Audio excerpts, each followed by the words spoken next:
John Wayne once said, "Courage is being scared to death, but saddling up anyway." Hi, this is Barry Phillips with 10-Minute Torah, day number 2, a Torah portion, Vayishlach. And that phrase, Vayishlach, it means, and he sent. That is Yaakov, Jacob, he sent messengers. So we are in Bereshit or Genesis chapter number 32, and word has returned to Yaakov, to Jacob, that Esau is coming. He's still Esau, he's still angry. And then the news includes the idea that there are 400 men coming with him. 400 men. Now, these, if they're following Esau's tactics and his demeanor, they're angry, they're fierce, they're warriors, they're armed, they're looking for a fight. So the response of Yaakov is that he becomes fearful and distressed. Very understandable. What's interesting here, if we study this at the remez level, remez meaning in Hebrew the idea of what's hinted at or what is symbolically being suggested here, it's just another level of study.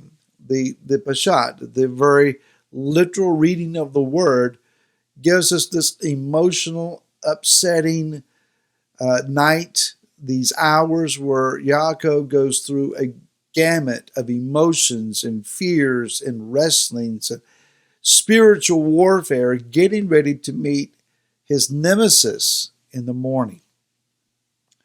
He doesn't know actually whether he will live through the night or not. He's in fear for his family. What's going to become of him? Will the covenant die with him? Will Esau come and take everything, including the covenant, from him? So at the remez, at the hinted at symbolic level of study, 400. What is the idea about 400? Well, this is the same number of prophets that Elijah the prophet, faced. Of course, he also had 450 prophets of Baal. But the 400 eunuchs, prophets or priests of Asherah that Eliyahu faced, they were significant in that they were eunuchs. These were men who sold out their manhood and their futures for priestly function to the Queen of Heaven. And the text says in that storyline that they ate at Jezebel's table. That is, she took care of them. They served the queen in particular. Now, I'll leave you to make all of the cultural connections that you might see there. But it's interesting to me that those men in Eliyahu's day fully gave themselves to the system of religion that promoted the worship of the Queen of Heaven. Now, I'm going to make a statement here, and I don't want to be misread, so let me carefully qualify and clarify what I'm about to say. There is a professional religious system. Key word there, professional, that promotes the worship of the Queen of Heaven, and this professional system references the Queen of Heaven by the name of Mary, praying to her, creating an idea of divinity and deity with her, and priests are devoted, nuns are devoted to her. This is connected quite strategically and vitally in their estimation to this ancient worship form of idolatry. Now, it's not just that, it follows, the professional system follows over into the children of that system, the Protestant versions of, not so much that they worship the Queen of Heaven, but the idea of professional religious system.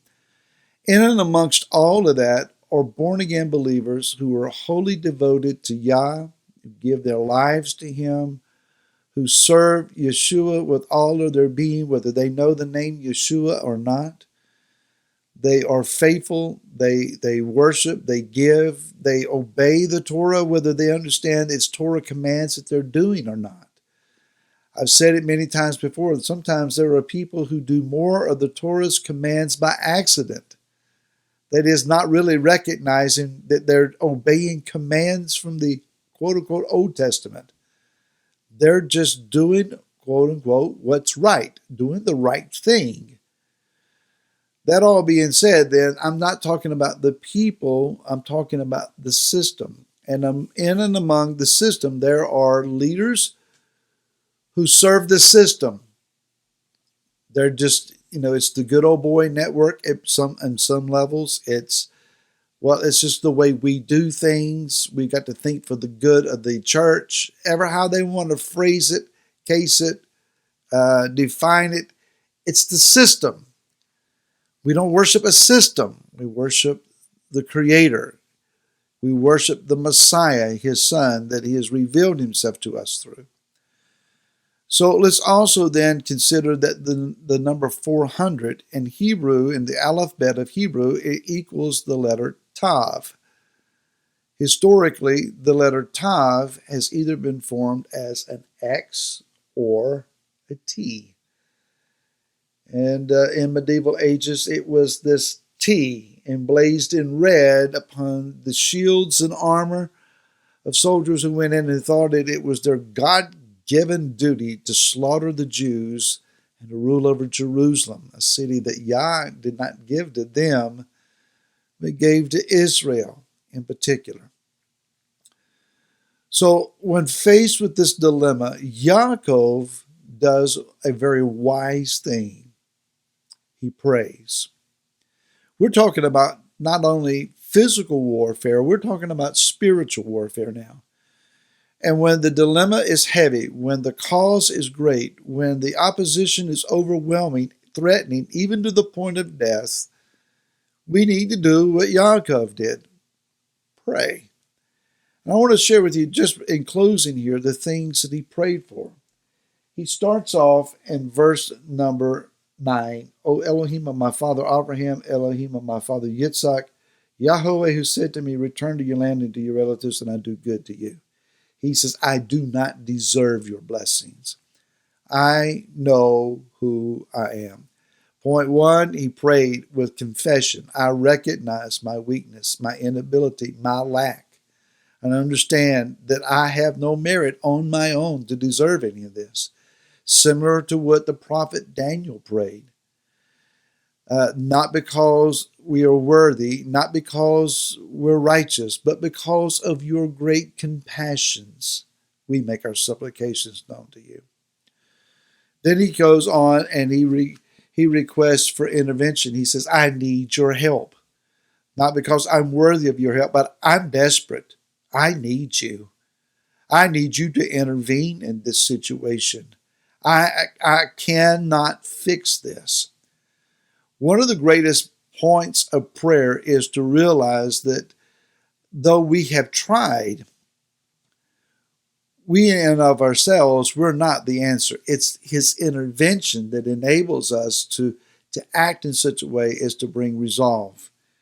Then he further continues, he says, deliver me, lest he come and strike me with me and the mother with the children. For it's you, he says in verse 12, I certainly do good to you and shall make your seed as the sand of the sea.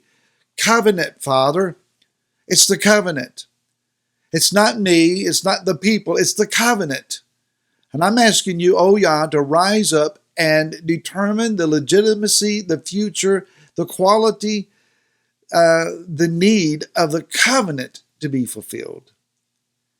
And then, based on these prayers, confession, I can't, acknowledgement, you can, promise, you will, he took action.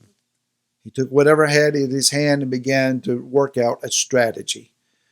Prayer is not finished until you and I take action. Think about that. We'll talk again tomorrow. Until then, shalom.